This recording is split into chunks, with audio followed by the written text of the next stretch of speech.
Bonjour et bienvenue dans cette vidéo où on va parler d'alimentation. Pour répondre à cette question épineuse mais ô combien posée lors des consultations, donc, comment il faudrait manger, qu'est-ce qu'on doit manger? Une question que j'ai tardé à aborder, c'est vrai, parce que c'est vraiment très complexe et vous allez voir un peu la manière comment je l'aborde. Je vais essayer de faire une synthèse hyper condensée des principaux points qui me semblent importants à réfléchir pour retrouver une alimentation saine, avec une vision non binaire sur les aliments, le c'est bon, c'est pas bon. On va essayer d'étendre un petit peu, puis de dépasser cette vision-là qu'on peut avoir de l'alimentation bonne ou pas bonne pour la santé. En fait, cette vidéo, je la fais surtout pour les personnes qui me consultent, parce que donc, moi, je suis médecin généraliste et je pratique essentiellement l'homéopathie uniciste. Et c'est vrai qu'en consultation d'homéopathie, pour moi, c'est pas forcément le moment pour parler dans les détails d'alimentation. Non pas que ce soit pas intéressant, au contraire, c'est fondamental, mais c'est juste qu'on n'est pas dans les mêmes registres et c'est pas la même écoute et c'est pas la même dynamique de consultation pour moi, donc c'est très difficile de changer de registre et alors que je suis dans une écoute particulière, ça me semble pas du tout adapté d'aborder ce sujet-là en consultation d'homéopathie et c'est pour ça que je reporte un peu sur cette vidéo tous les conseils que je pourrais apporter et vu la longueur de la vidéo, on comprend pourquoi c'est difficile de l'aborder sérieusement en consultation. Ici, je ne vais pas vous donner des recettes et d'ailleurs, je ne vais même pas répondre à la question comment il faudrait manger parce que je constate même que les connaissances sont assez limitées et très changeantes et qu'il y a beaucoup de contradictions, il y a beaucoup de mouvements. Déjà, je ne suis pas une spécialiste, je suis assez autodidacte sur le sujet. Donc ici, je viens vraiment répondre à une demande de patients en but d'ouverture et d'aller vers autre chose. Je suis quelqu'un qui doute, alors c'est pas forcément une coquetterie intellectuelle, hein. J'avais dit dans la présentation de cette chaîne que j'allais parler de mes doutes et je le fais assez simplement. C'est pas non plus une revendication ou quelque chose que je m'impose face à une connaissance, mais c'est juste ma façon d'être par rapport aux choses et aux connaissances en général. Et je ne doute pas de tout. Voilà. Et en termes d'alimentation, j'envie beaucoup les gens, les naturopathes, les médecins qui sont sûrs d'eux, qui affirment de manière très péremptoire sur Internet ou dans des articles comment il faut manger, qu'est-ce qui est bon, qu'est-ce qui est pas bon. Moi, je trouve que tout peut se justifier. On peut toujours trouver des études pour justifier la manière dont on propose une façon de manger. Je trouve ça très délicat. Et pour moi, l'alimentation, elle doit s'adapter au terrain, à la culture dans laquelle on est. Ce qui est important, c'est d'individualiser, donc au terrain de la personne, à ses problématiques de santé, à sa psychologie, à sa culture, à son environnement, à ses goûts aussi, et à sa philosophie, à la philosophie dans laquelle elle évolue. Et en termes de philosophie de santé, par exemple, si on adhère à la médecine chinoise, ça va influencer notre manière de manger par rapport à si on n'y adhère pas, donc une philosophie de santé et une philosophie de vie en général. Voilà, donc moi je suis sûre de très peu de choses, et aussi parce que je vois l'effet des modes et des croyances et les contradictions qu'il peut y avoir. Ici on va parler des deux, de ce dont je suis assez persuadée et convaincue, et de ce sur quoi je me questionne et j'avance avec tout le monde en fait parce que j'ai pas la vérité absolue. Mais mon idée, c'est de vous donner des clés pour réfléchir à son alimentation et comment la prendre en main. Donc il existe plein de régimes, de diètes, tout ça. On s'y perd complètement. Qui n'est pas perdu, voilà, je ne sais pas. Donc on peut en citer plein, hein, plus ou moins actuels ou plus ou moins dépassés, mais le régime paléo, macrobiotique, selon la médecine chinoise, le régime ayurvédique, les différentes diètes conseillées en naturopathie. Il y en a qui sont très proches du cru, d'autres qui ne sont pas du tout vers le cru, certains qui sont vers le végétarien absolu et d'autres très portés, enfin très convaincus qu'on est omnivore. Il y a le régime des groupes sanguins, le régime sans lectine, etc. Si on applique tout, c'est sûr qu'on mange plus rien. Par contre, si on applique quelque chose qui nous correspond, contrairement à ce que beaucoup disent, bah, qu'est-ce que je vais manger, moi je trouve qu'au contraire, ça ouvre plein de possibilités de nouvelles alimentations, de nouvelles recettes, de nouvelles associations, de nouvelles saveurs en fait, de nouveaux ingrédients, voilà, qu'on ne soupçonnait pas avant. Donc tous ces régimes peuvent potentiellement marcher et on trouve toujours quelqu'un pour qui ça a été extraordinaire de pratiquer cette diète-là. Mais la question qu'on peut se poser, c'est pour combien de temps? Alors, parfois c'est pour 5 ans, 10 ans, 20 ans, et au bout d'un moment on se rend compte que ça a une limite. Donc il faut se méfier de cette diète extraordinaire qui a tellement réussi à quelqu'un. C'est super et c'est très très bien. Par contre, ça ne veut pas dire que ça réussit à tout le monde. Et puis dans le temps, ça peut évoluer et s'adapter. Parce que nous-mêmes, nos besoins vont s'adapter au fur et à mesure. Donc, ce qui semble important, c'est pas de décider avec sa tête parce qu'on répond, on applique quelque chose qui va nous être dit, ou des dogmes ou des croyances accumulées de manière plus ou moins consciente, par tout ce qu'on nous dit en fait. Si on applique avec sa tête, on prend plus de risques de se tromper que si on expérimente, on ressent, on apprivoise son alimentation petit à petit. Donc on peut s'en remettre à quelqu'un d'autre que soi, au sens de thérapeute, parce que c'est sûr que si on fait confiance à personne, on va nulle part, hein, donc thérapeute, écrivain, etc. Mais il faut garder l'esprit critique, et j'aime bien cette expression de corps critique, c'est-à-dire, bah, dans mon corps, ça me fait quoi, en fait. C'est pas grave de se tromper, et c'est d'ailleurs quasiment obligatoire en alimentation, je crois. Même les spécialistes tombent dans des écueils, ou alors leur vie prend un tournant, leur corps prend un tournant, et le temps d'adapter l'alimentation est forcément un moment où c'est pas tout à fait ajusté. Et c'est comme ça en fait, et c'est ok. On est dans un monde aujourd'hui qui a ses complexités. C'est très difficile et éprouvant d'avoir rien à manger, d'être dans une situation de famine, de sous-nutrition, de malnutrition. Et ça a ses propres difficultés en fait d'être dans un monde d'abondance de nourriture, d'abondance d'informations. C'est une autre difficulté dont il faut avoir conscience aussi. Je lis mes notes parce qu'il y a beaucoup de choses à dire.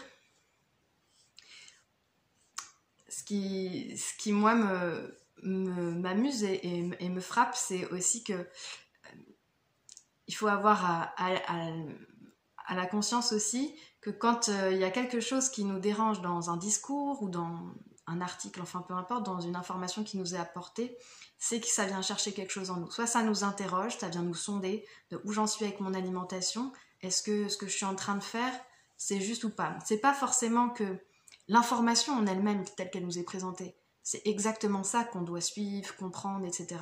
Mais moi je me rends compte que quand il y a une information qui surgit, une nouvelle vidéo, ou selon les médias qu'on utilise, qui vient à moi, c'est que moi-même, en fait, j'étais pas juste et pas au clair avec un aliment ou un ingrédient que je consomme, et ça vient m'interroger. Et après, je vais chercher autour de ça. Mais c'est pas un hasard si on rencontre une information. C'est pas un hasard si ça nous accroche, en fait. Si on se dit, ah, il y a un truc qui peut-être me questionne en fait dans mon comportement.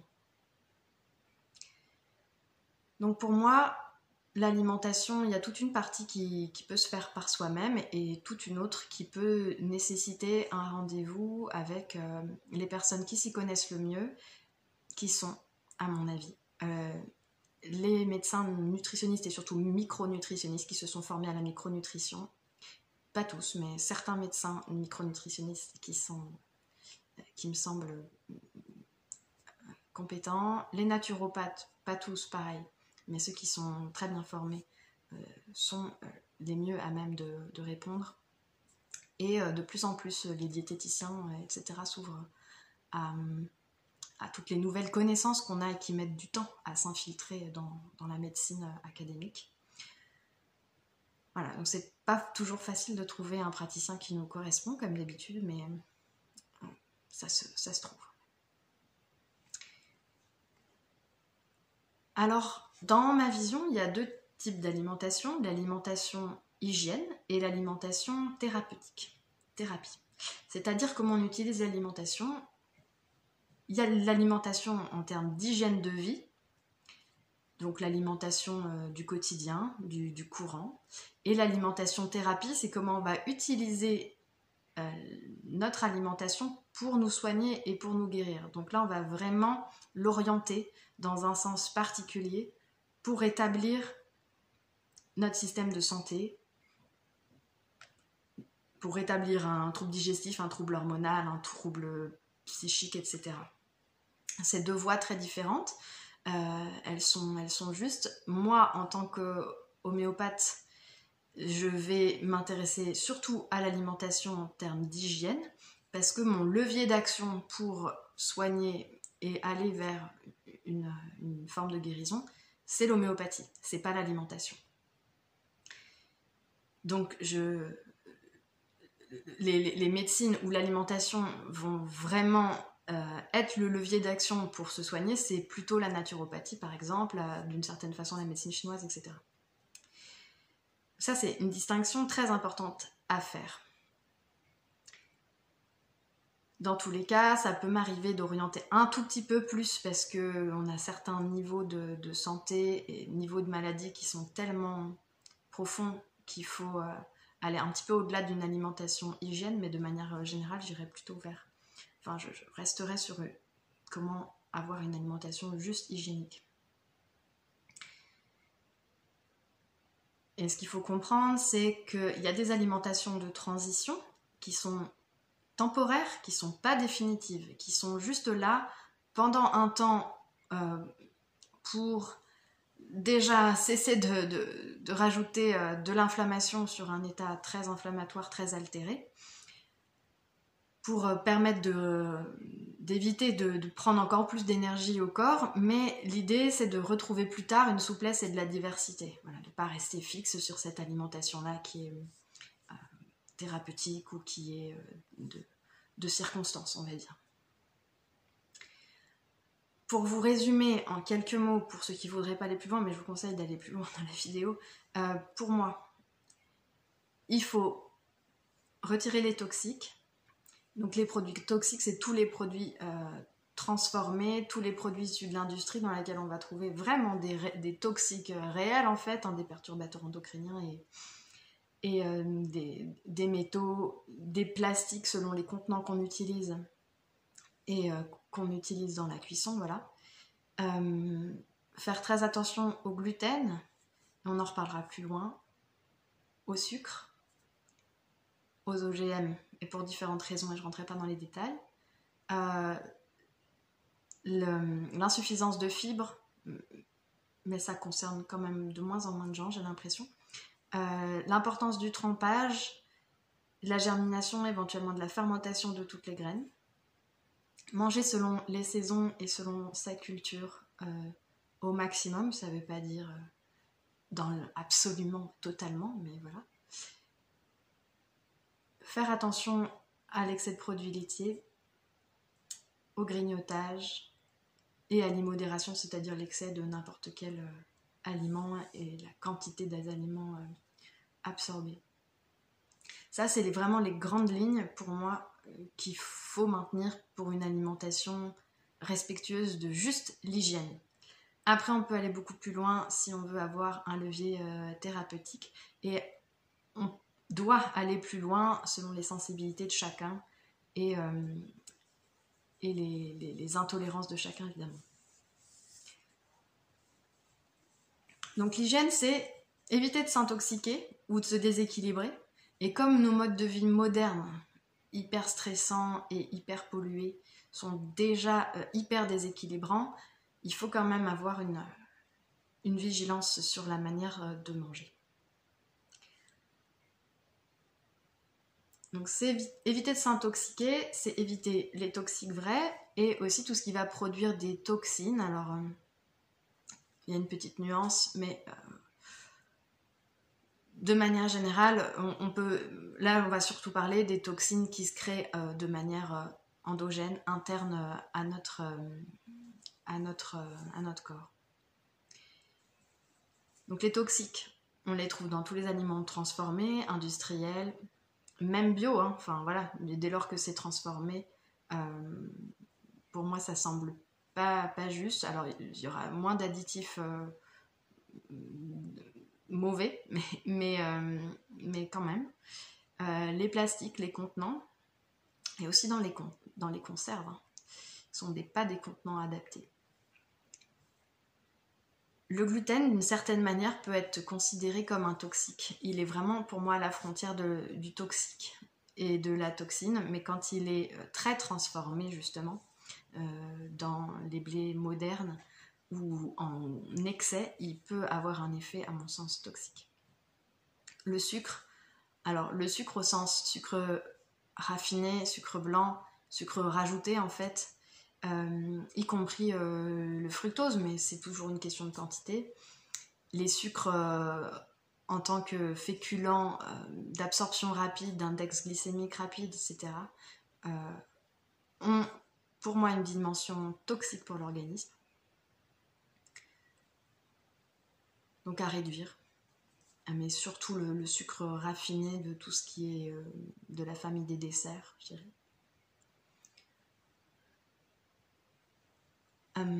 Tous les aliments peuvent potentiellement avoir des dimensions toxiques si on est allergique ou très très intolérant.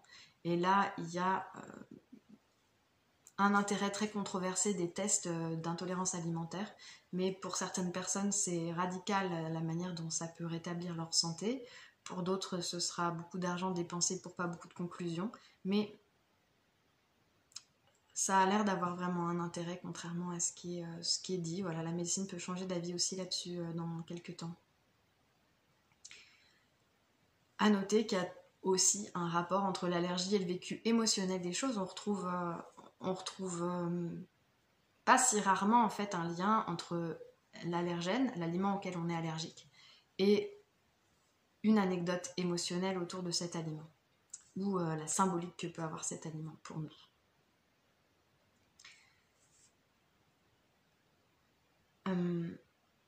Les toxines, c'est ce qui va se produire intérieurement si, par exemple, un aliment est mal digéré. Si on l'a mâché insuffisamment, s'il a été mal associé, donc qu'il n'a pas pu être digéré correctement, si on a une hyperperméabilité intestinale. Alors, il y a des substances qui, en soi, ne sont pas forcément mauvaises, mais du fait de la dégradation de notre système digestif, qui peut être lié à plein de choses, des médicaments, du stress, plein de choses, la manière dont on mange aussi, eh bien, vont être mal dégradés, mal digérés, mal assimilés, et entraîner, se comporter comme une toxine pour le corps. Quand il y a cette hyperperméabilité intestinale, en fait, il y a des débris alimentaires et de microbiote qui se retrouvent dans la circulation, qui n'ont rien à y faire, et qui créent beaucoup de types de maladies. Donc dans le domaine de l'alimentation, il est assez difficile en fait de savoir qu'est-ce qui est la cause et qu'est-ce qui est la conséquence. Est-ce que c'est parce que j'avais l'intestin abîmé, l'hyperperméabilité intestinale, que je suis devenue allergique ou intolérant, ou que j'ai de l'inflammation, ou est-ce que ça c'est la conséquence de toxines? En fait, il y a les deux pour moi. Il y a tout à fait les deux et c'est un cercle vicieux sans fin. Enfin, il peut y avoir une fin, mais il faut intercepter ce cercle vicieux à un moment. Et réduire les toxiques et les aliments très inflammatoires est une manière de commencer à mettre un frein sur ce cercle vicieux. De la même manière, on a d'autres types de cercles vicieux, hein, quand on a des troubles de l'assimilation parce qu'on n'a pas l'énergie nerveuse pour assimiler, on affaiblit la force vitale, et ça réentraîne des troubles de l'assimilation, etc. Et donc ça, c'est une notion du terrain, et donc il faut rétablir le terrain, et ça ne se rétablit pas que par l'alimentation. mais ça se rétablit en fait principalement par les médecines globales, holistiques. Homéopathie, médecine chinoise, etc. quoi. Si on prend un peu les aliments, un listing rapide pour répondre à la question du gluten, très rapidement. Le gluten, tel qu'il a été transformé, surajouté dans les aliments, et le fait qu'on en mange beaucoup trop, parce qu'on mange aujourd'hui, beaucoup de gens mangent beaucoup de pâtes, beaucoup de pain, beaucoup de pâtes à pizza, pâtes à tarte, etc. Beaucoup de gâteaux aux farines de blé. Et donc, tout ça fait que quelque chose qui initialement n'était pas forcément si mauvais et qui a été transformé et en plus est présent en excès dans l'alimentation, en fait aujourd'hui un aliment vraiment très problématique, une substance très problématique. Alors, il y a les intolérants vrais, les cœliaques, des gens qui ont une maladie cœliaque. Il y a des intolérances relatives, où on sait que quand on en mange, on n'est pas bien, sans avoir pour autant la maladie cœliaque, mais il y a d'autres types de mécanismes inflammatoires qui se mettent en route. Et il y a aussi le fait que parfois on n'est pas forcément intolérant au gluten, mais on est déjà tellement dans un état inflammatoire qu'on rajoute juste de l'huile sur le feu. Et s'il y a un ingrédient à enlever pour mettre un peu au calme le système digestif, c'est déjà celui-là, parce que ça fait juste qu'en rajouter, quoi. Et donc, à force, comme c'est difficile de savoir quels sont vraiment les aliments qui nous causent du tort, à moins de faire des prises de sang, etc., eh bien déjà enlever celui-là, on baisse d'un cran l'inflammation intestinale et donc du corps tout entier. Et en fait, de manière très empirique, beaucoup de gens s'améliorent de tous leurs problèmes de santé en arrêtant le gluten temporairement. C'est juste empirique, donc ça ne demande pas grand-chose de l'arrêter quelques mois en association avec le fait de retrouver une hygiène de vie globale et une alimentation à peu près équilibrée comme celle que j'essaye de présenter ici. Ça ne veut pas dire que ça va durer tout le temps, qu'on va faire du sans gluten toute sa vie, mais c'est juste un test. Et parfois, ça réduit vraiment le niveau d'inflammation. Qu'on soit un intolérant relatif ou qu'on soit juste très intoxiqué, quoi. Et petit à petit, on peut revenir vers des gluten, des farines anciennes, des gluten anciens, moins transformés, moins modifiés, avec des moins grandes quantités, et ça se passe bien. Les produits laitiers. Alors, c'est très long aussi ce chapitre-là, mais à quel âge, sous quelle forme, quel type de produit laitier, quelle provenance, tout ça, ça change énormément la qualité du produit et sa composition. Est-ce que c'est de vache, de chèvre, de brebis? Est-ce que c'est cru? Est-ce que c'est pasteurisé, etc. Il y a assez peu de diètes, de régimes alimentaires où les produits laitiers sont conseillés et maintenus. Alors, j'ai dit ça et je l'ai écrit. C'est vrai que le contre-exemple, c'est l'Inde, où on mange énormément de produits laitiers. Mais je pense que le contexte est particulier. C'est pas le genre de produits laitiers qu'on peut trouver chez nous, parce que c'est des vaches indiennes, c'est autre chose. Et puis c'est un autre climat, c'est tout un autre contexte. Et c'est associé aussi à énormément d'épices, etc. Donc ça transforme l'information et l'énergie aussi qui est liée à ces produits laitiers. Les produits laitiers ont une saisonnalité, ça se sait pas toujours, mais à mon avis, ça fait sens et c'est important de la respecter. Parce que c'est un aliment plutôt neutre ou froid. Voilà. Empiriquement, on constate que aussi beaucoup de personnes s'améliorent, notamment au niveau des rhumatismes, en arrêtant les produits laitiers. Donc ça, c'est pas quelque chose de très difficile à faire quand on est motivé, de juste tester en fait. Et après de les réintroduire en quantité raisonnable. Parfois en France, on en consomme aussi beaucoup trop. Ce qui pose problème dans les produits laitiers, il y a beaucoup de confusion souvent, c'est pas le lactose. Oui, il y a des personnes intolérantes au lactose, mais il y a des produits laitiers qui sont très pauvres en lactose. Ce qui pose problème, c'est tout le reste de ces compositions, mais surtout des protéines. Certaines protéines qui sont mal supportées si on a déjà un corps très inflammatoire ou en fonction de ses intolérances. Et il y a aussi les problèmes de facteurs de croissance et puis les autres compositions du lait, les antibiotiques, etc. Parler du sucre. Le sucre pose de multiples problèmes. Il est inflammatoire, il est perturbateur au niveau des rythmes de satiété et d'alimentation. Il perturbe le goût, il perturbe l'instinct. Il a un côté addictif, donc il va nous faire manger plus. Il a un côté perturbateur au niveau psychique, notamment pour les enfants. C'est une piste vraiment importante de l'hyperactivité, des hypersensibilités, etc.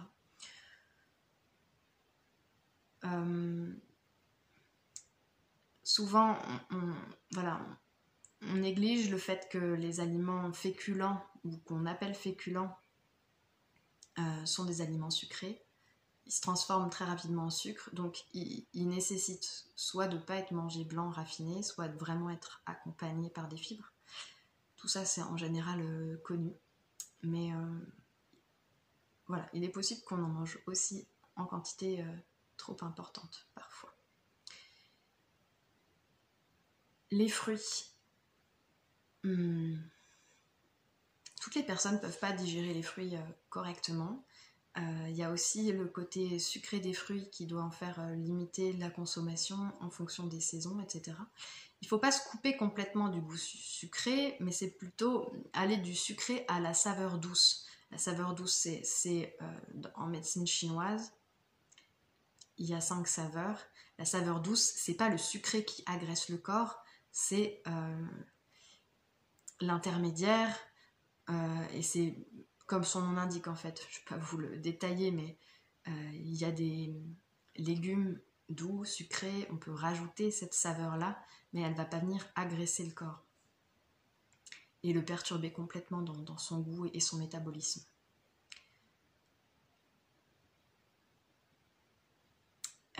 Les fruits vont avoir tendance à avoir une digestion rapide et donc à fermenter si on les consomme avec trop d'aliments. C'est pas le cas pour tout le monde, mais pour beaucoup de personnes, on conseillera de les manger à distance des repas.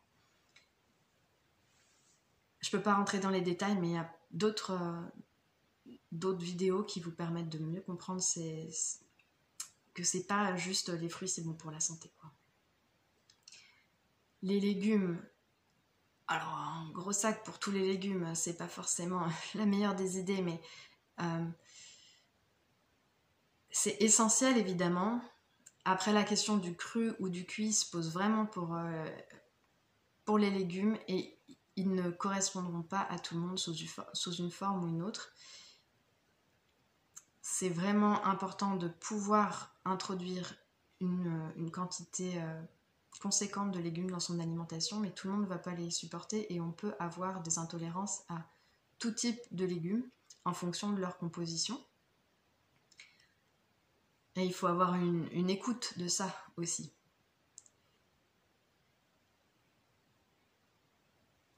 Le cru, le cuit, ça dépendra de la saison, bien sûr aussi. Pour revenir sur les féculents, au-delà de leur composition en sucre et de leur index glycémique, si on les mange blancs, raffinés, c'est comme de la calorie vide en fait. Ça va demander au corps un travail et des minéraux qu'il va devoir puiser en lui-même pour les absorber, les digérer. En tout cas, c'est le discours qu'on a sur ces aliments-là. Donc on les conseille pas raffinés. Mais dans d'autres courants de santé, on va plutôt les conseiller raffinés parce que il y aura tous ces antinutriments présents dans les céréales complètes qu'on veut éviter. Pour éviter les antinutriments, il faut tremper les graines, que ce soit des graines de féculents, de céréales ou les graines oléagineuses. Toujours tremper. Il y a des temps de trempage qu'on peut trouver sur internet. Si possible, faire germer, faire fermenter et cuire. C'est vraiment important. On retrouve ça pour les féculents, on retrouve ça pour les protéines végétales, donc toutes les graines de lentilles, etc. Pas les faire cuire directement, de les faire tremper, voire pré-germer. Fermenter, on ne peut pas toujours, ça dépend des recettes, mais et cuire. Voilà. Pour éviter la toxicité des antinutriments, notamment des lectines, on en reparlera. C'est des sujets sur lesquels c'est pas binaire, c'est pas bien ou mal, il y a les deux aspects, mais sur lesquels il faut être vraiment vigilant. Les protéines animales, ça pose pas tant de problèmes, donc œufs, viande, poisson, c'est surtout la quantité, la provenance qui compte énormément. Parce qu'aujourd'hui, la composition des œufs, de la viande et du poisson, la présence de toxines ou toxiques, antibiotiques, métaux lourds, etc., il faut y réfléchir beaucoup pour trouver des bonnes sources d'aliments dans ces catégories-là et avoir des consommations voilà, plus ou moins modérées en fonction de où on se place vers quand on s'intéresse plutôt au régime paléo, je suis pas pour dire il faut faire comme ça, mais on peut piocher des idées dans cette façon de manger. Et quand on est plus à tendance végétarienne, évidemment, ça va moins nous parler. Mais dans les deux cas, il faut vraiment éviter le dogmatisme ou l'idéologie, quoi. Les oléagineux et les graines, pareil, il faut vraiment les tremper. Et ça, c'est très peu connu. De temps en temps, ne pas tremper une graine, un oléagineux, ça ira. Mais pour activer et pour vraiment profiter de l'aliment, éviter d'en avoir tous les antinutriments qui vont empêcher de bénéficier des bienfaits de cette graine, en fait. Il faut vraiment prendre le temps de les tremper, c'est pas très compliqué.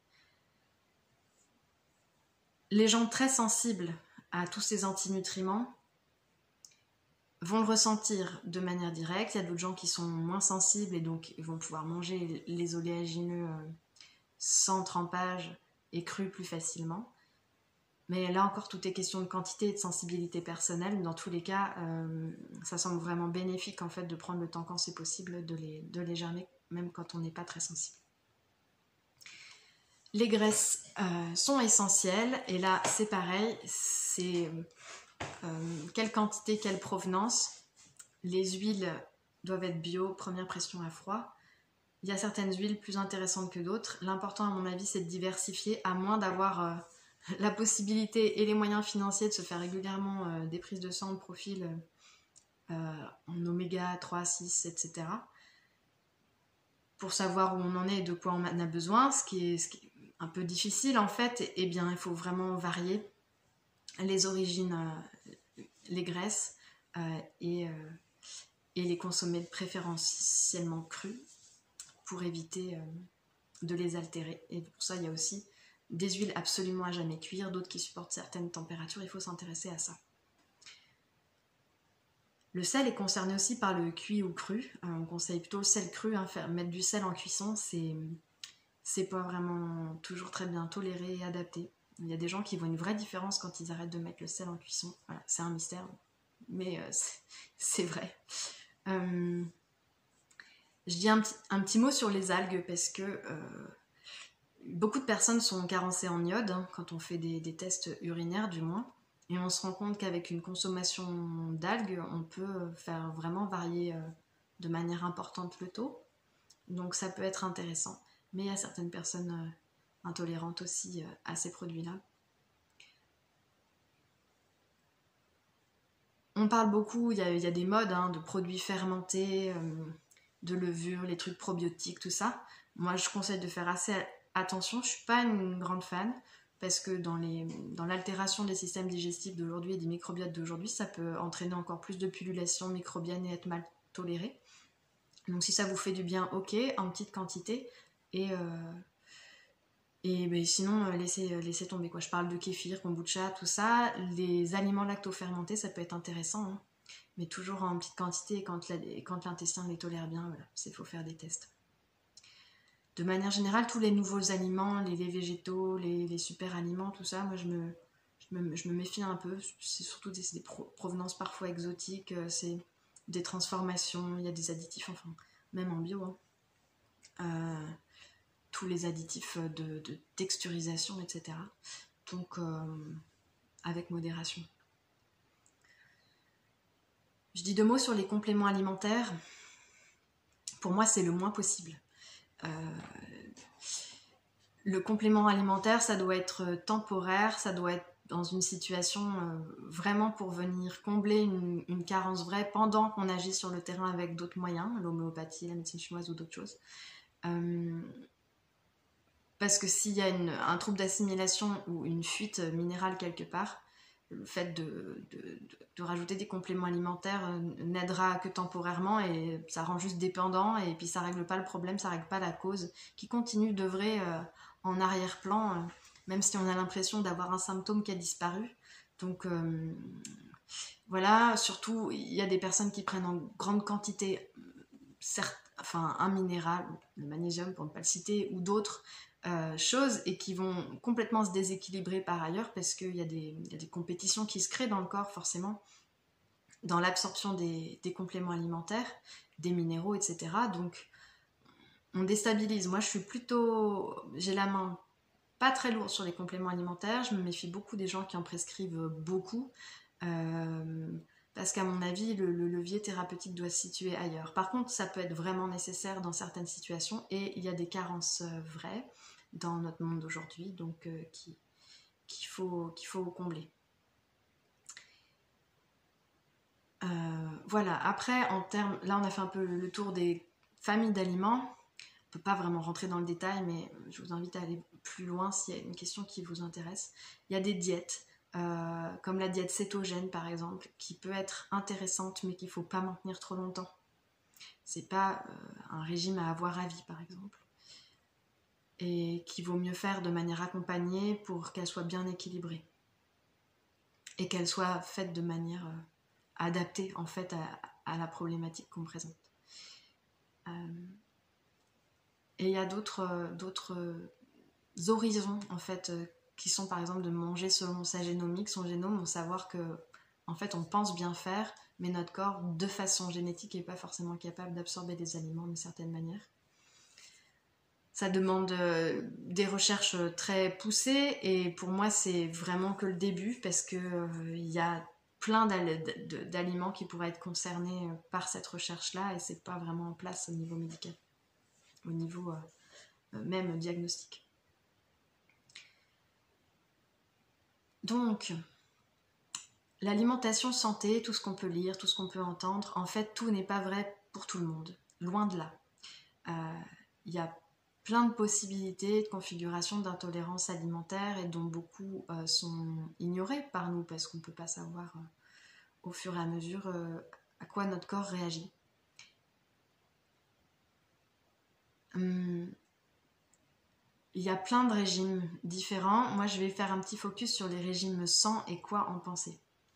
Parce que quand on parle de régime sans, ça fait souvent bondir parce que ça fait peur, on se dit qu'on va arrêter de manger certaines choses et qu'est-ce qu'on va manger à la place, etc.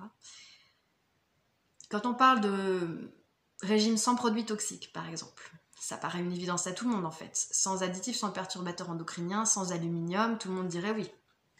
Même si c'est pas rentré dans les mœurs des industriels d'éviter tout ça. Donc là, tout le monde dit oui, sans produits toxiques. Mais après, sans gluten, c'est la controverse, personne est d'accord. Bah oui, mais d'une certaine manière, le gluten, il peut être considéré comme un toxique.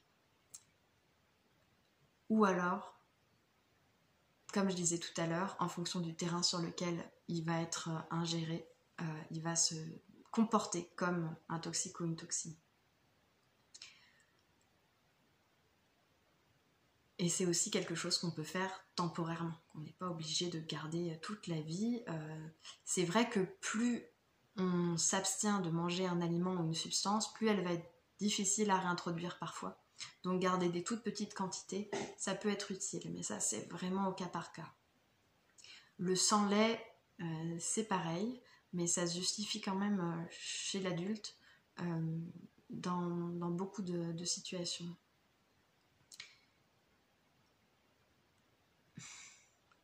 Et je parlais des lectines, alors je vous invite à aller voir, mais c'est cette substance qui est présente dans les légumes, dans les légumineuses, dans les oléagineux, dans les graines, etc. Qui fait partie des antinutriments et dont on parle de plus en plus, et qui nous invite à faire tout l'inverse de ce qu'on a appris. C'est-à-dire il va falloir éplucher les légumes alors qu'on nous a dit qu'il fallait garder la peau, etc. parce que c'est ce qui était riche en vitamines et en nutriments. Est-ce que quelqu'un hein, qu'il va falloir cuire alors qu'on nous a dit quand même c'est bien de manger cru pour maintenir les oligo-éléments, les vitamines dans des formes absorbables. Donc ça va à l'inverse de toute une mouvance qu'il y avait ces derniers temps. Et ce que nous apprend en fait ce type de régime qu'on peut prôner sans lectine, c'est qu'on est allé beaucoup trop loin en fait dans la dénaturation, dans la perte de culture alimentaire, la perte des traditions culinaires, où on avait coutume de faire tremper, de faire germer, de faire fermenter les aliments pour se débarrasser de toutes ces substances qui sont des antinutriments et qui peuvent être toxiques par elles-mêmes. Donc, c'est pas, à mon avis, qu'il faille manger sans lectine, mais avoir conscience que ce produit-là existe et retrouver une forme juste de connaissance physiologique des aliments, et puis y faire attention. Soit on y est très sensible, et là on va devoir aller vers une alimentation où temporairement, le temps de se rééquilibrer, on va enlever ces produits-là, soit on n'y est pas sensible et on peut les admettre beaucoup plus. Et dans tous les cas, d'être modéré et faire et suivre en fait cette connaissance des aliments qui consistait à les tremper, les germer, les fermenter. Et les cuire. Parce que voilà, on ne mange pas des lentilles crues.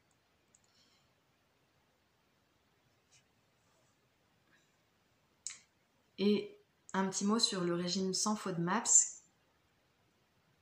C'est pour moi une diète temporaire, plutôt de soulagement, qui va correspondre à beaucoup de gens, mais forcément parce que les systèmes digestifs sont très très altérés. Par contre, pour moi, il faut rétablir le terrain, quoi. C'est pas parce qu'on se sent mieux en mangeant sans FODMAPs ou sans lectine, ou sans ceci, sans cela, que c'est bien et on peut en rester là. Pour moi, si on en est à aller vers une diète aussi stricte, aussi exclusive, c'est qu'il faut traiter le terrain, parce que c'est la cause. Et si on ne traite pas la cause, peut-être vous digérerez mieux, vous serez mieux, mais elle va continuer d'œuvrer ailleurs et de créer d'autres conséquences à plus ou moins long terme. Et ça, on le voit qu'après, mais il faut vraiment s'occuper de la situation. C'est pour ça que pour moi, l'alimentation n'est pas mon levier thérapeutique. Si on a besoin, on mange sans FODMAPs ou sans je sais pas quoi pendant un temps, mais il faut rétablir l'énergie vitale, la force vitale, l'équilibre du corps, le terrain, tout ce que vous voulez. Pour pouvoir revenir petit à petit vers une alimentation diversifiée, physiologique, saine, avec de la modération un petit peu dans toutes les catégories d'aliments, comme j'essaye de vous le balayer là rapidement dans cette vidéo.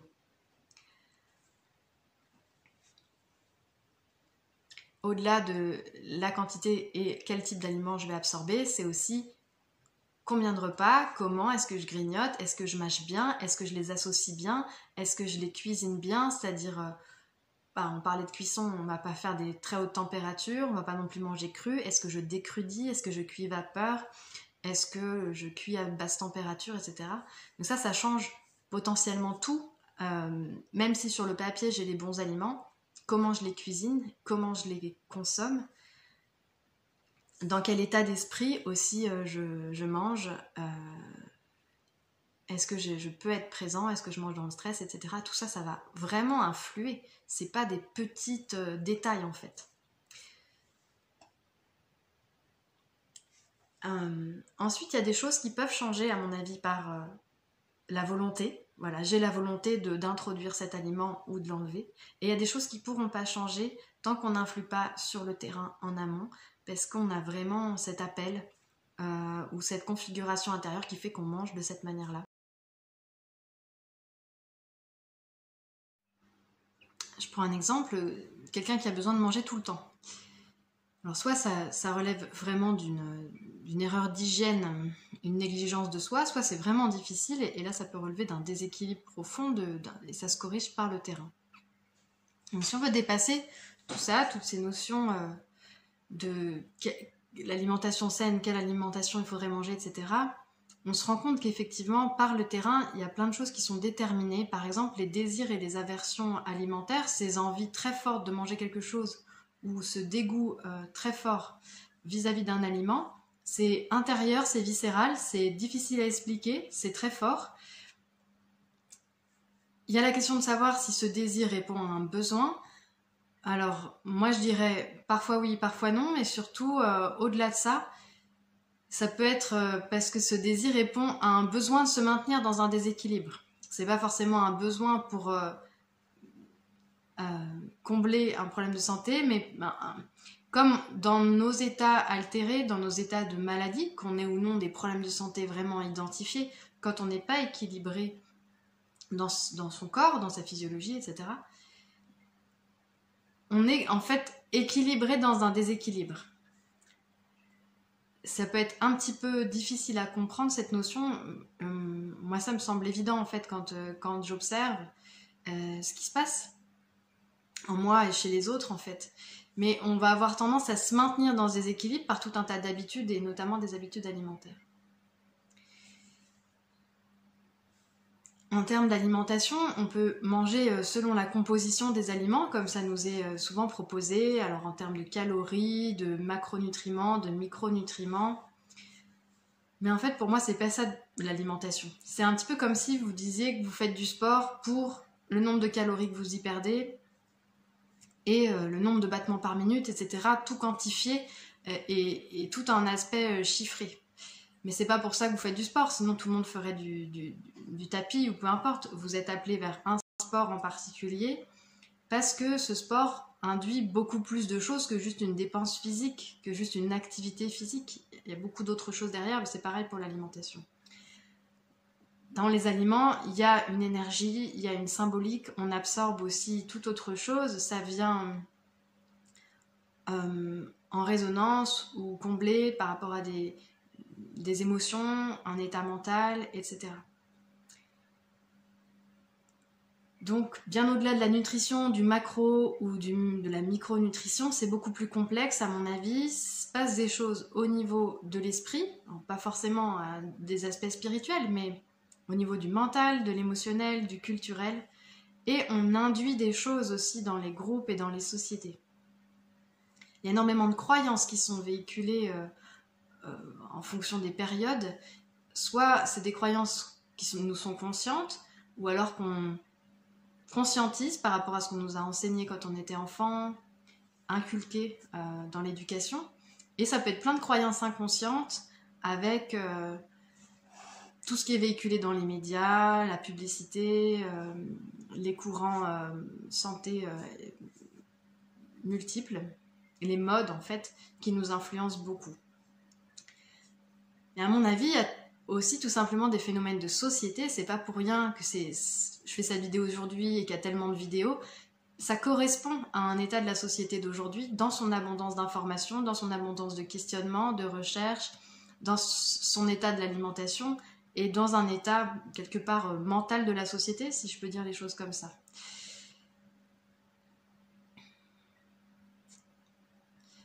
Une dernière façon de s'alimenter qui moi me semble la plus intéressante, j'en parle en fait à chaque fois à la fin, c'est la manière intuitive, mais elle n'est pas donnée à tout le monde. Donc il va y avoir des personnes qui vont dire on peut manger tout, de toute façon notre corps est capable de le transformer, quand on est appelé par quelque chose on le mange et on on va le transformer pour qu'il nous fasse du bien, etc. Je pense que c'est vrai, c'est un idéal, c'est un horizon de possibilités, mais c'est pas possible pour tout le monde parce que ça demande déjà d'avoir un cheminement intérieur, s'être rapproché de soi, de son corps, de ses émotions, de ses ressentis, ne pas être soumis à ses compulsions, mais à quelque chose de vraiment une intuition intérieure. C'est comme si un peu on disait bah maintenant je suis capable d'affronter toutes les situations de la vie, toutes les personnes, voilà, toutes les situations d'adversité, ça vient à moi, je le transforme, j'en fais quelque chose de beau, de bien, etc. C'est un parallèle avec l'alimentation. Peut-être qu'une fois qu'on est capable de faire ça dans la vie de tous les jours, avec les aliments, on en est aussi capable de tout transformer. Donc je pense que c'est possible, que c'est très intéressant, mais que ça correspond vraiment à certains moments de vie où on est équilibré, où on est, oui, où on est déjà un peu aligné en soi. En synthèse de tout ça, on dira que manger, oui, c'est vraiment un pilier important de la santé, mais on peut manger tout bio, tout bien, tout faire bien et être encore malade. Pourquoi ? Eh bien, déjà parce qu'on peut se tromper, même si on a en apparence tout coché, tout fait bien, on peut avoir fait des erreurs, et ne pas avoir fait évoluer son alimentation en fonction de sa propre évolution physiologique. Il y a plein d'écueils dans lesquels on peut tomber, pour toutes les raisons qu'on a dites, et on peut être resté trop rigide. Et même rien que cette rigidité mentale-là, puis penser que les autres doivent faire comme nous, etc., ça peut induire un état de maladie, ou alors simplement être le témoin d'un déséquilibre intérieur qui va induire des maladies. Donc le deuxième pilier, la deuxième raison, ce serait qu'on n'a pas respecté les autres piliers de la santé, et donc tous les aspects émotionnels, le vécu du stress, l'abondance de stress dans nos vies, la pollution, notre épanouissement, est-ce qu'on rit, notre exposition au soleil, à la nature, notre fréquentation d'aspects spirituels, etc., qui sont une nourriture à part entière, la nature et la spiritualité, auxquelles la nourriture ne pallie pas. Et donc ça, c'est aussi indispensable. Est-ce qu'on a satisfait cet aspect-là aussi ? Et enfin, la maladie peut survenir indépendamment de ce qu'on mange, simplement parce qu'elle procède d'un déséquilibre de la force vitale, de notre intériorité, de notre énergie de vie. La façon dont on mange, notre rapport à l'alimentation dépend de cette force vitale. Donc c'est sûr que si on change notre manière de manger, on va avoir un impact sur l'énergie vitale, on va la restaurer, on peut avoir une petite action sur certains aspects ou certaines conséquences physiologiques, problèmes de santé, etc. Mais on ne va pas impacter ce qui fait qui nous sommes. Cette énergie de vie qui fait qui nous sommes et qui ne demande qu'à s'équilibrer et à s'épanouir, mais qui est souvent déséquilibrée. C'est ce déséquilibre qui va nous conduire vers des maladies. Et donc le fait de juste très bien manger ne change rien à la cause des causes ultimes qui est l'énergie. Et si on n'aime pas ce mot d'énergie, il y a la force vitale ou simplement la personnalité, quoi.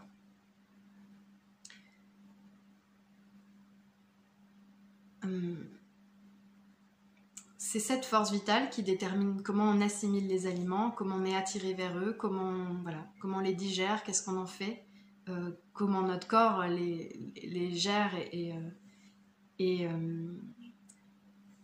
et crée en fait la matière de notre être. Donc pour terminer cette vidéo, je dirais que ça a été à la fois long et très court, j'ai pas pu tout aborder et tout détailler. C'est une vidéo évidemment qui rentre pas dans les détails, qui n'approfondit pas, qui va en laisser beaucoup sur leur fin, mais l'idée c'est d'aller chercher, d'approfondir certains points. Il y a pléthore de sources, il y a des professionnels aussi pour répondre à toutes ces questions-là. Pour moi, c'est toujours très dur de relayer les vidéos dans mes playlists quand ça concerne l'alimentation, parce que soit je suis moyennement d'accord, soit d'accord sur certains points, mais d'autres, je doute ou j'aimerais nuancer. Et c'est pas évident parce que ça veut pas dire que je cautionne la totalité de la vidéo si je les mets en relais. Voilà, ça c'était important de le dire.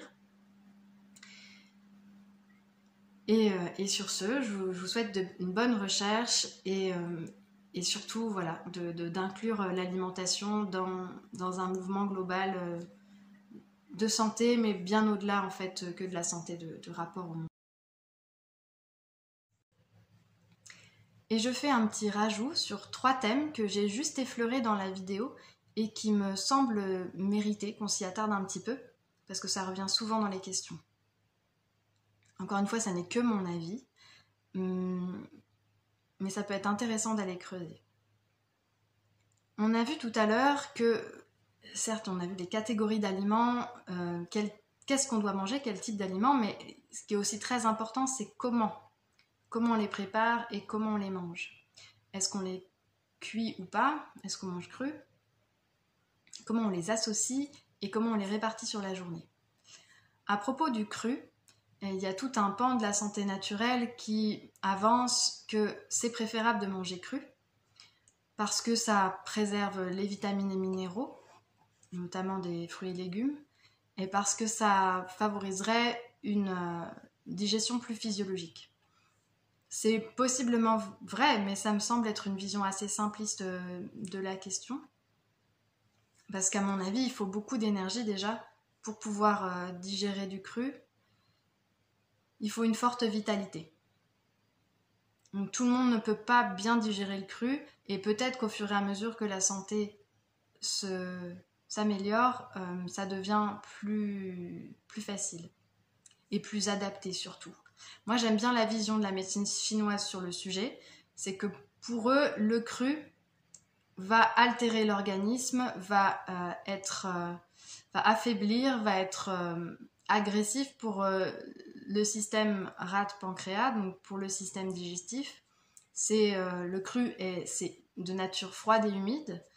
Et donc, on conseille plutôt de réchauffer ces aliments, donc de les cuire et de les chauffer éventuellement avec des épices par exemple. Dans le même ordre d'idée, on va être plus enclin à manger cru l'été que l'hiver. Et la saisonnalité, c'est vraiment important, pouvoir s'adapter au fur et à mesure de l'année, non seulement dans le type d'aliments, mais aussi dans la manière de les préparer. On l'a vu aussi, certains aliments ne se consomment pas crus si on considère la notion des antinutriments. Petite parenthèse.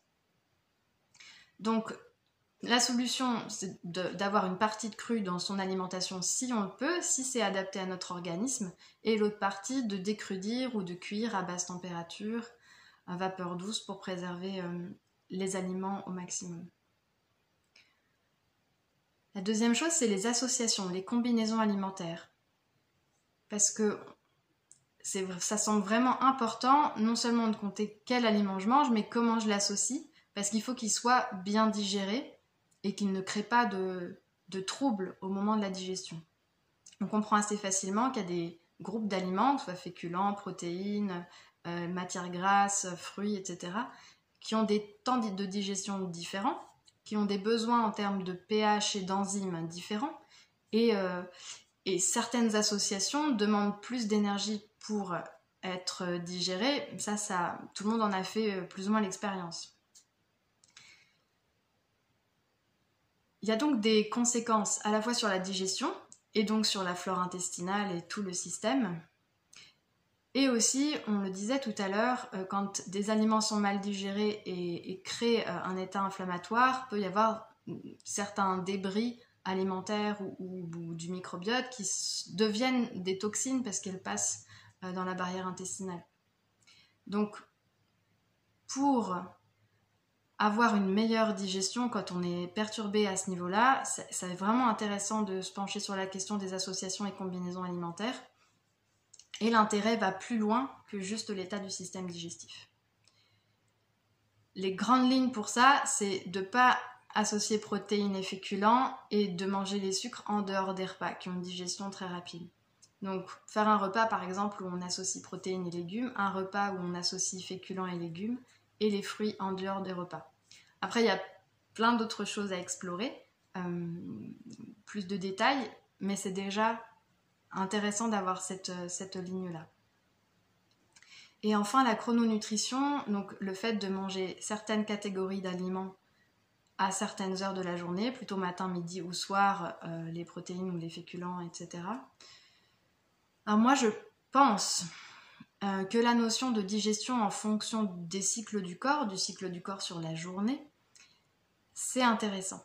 Mais que certaines données valent pour tout le monde et que certaines données sont vraiment individualisées parce que tout le monde a un rythme différent sur la journée, un rythme hormonal, un rythme nerveux, un rythme digestif différent sur la journée. Voilà, il y a des choses qui sont constantes et il y a des choses qui varient en fonction de notre terrain et de nos altérations. Donc moi, j'appliquerai pas la chrononutrition strictement, mais il y a des idées à prendre. Et ça, c'est un peu la conclusion qu'on peut donner pour tous ces courants et ces principes alimentaires qui sont véhiculés aujourd'hui. Voilà, je vous laisse sur ces notions et je vous dis à bientôt.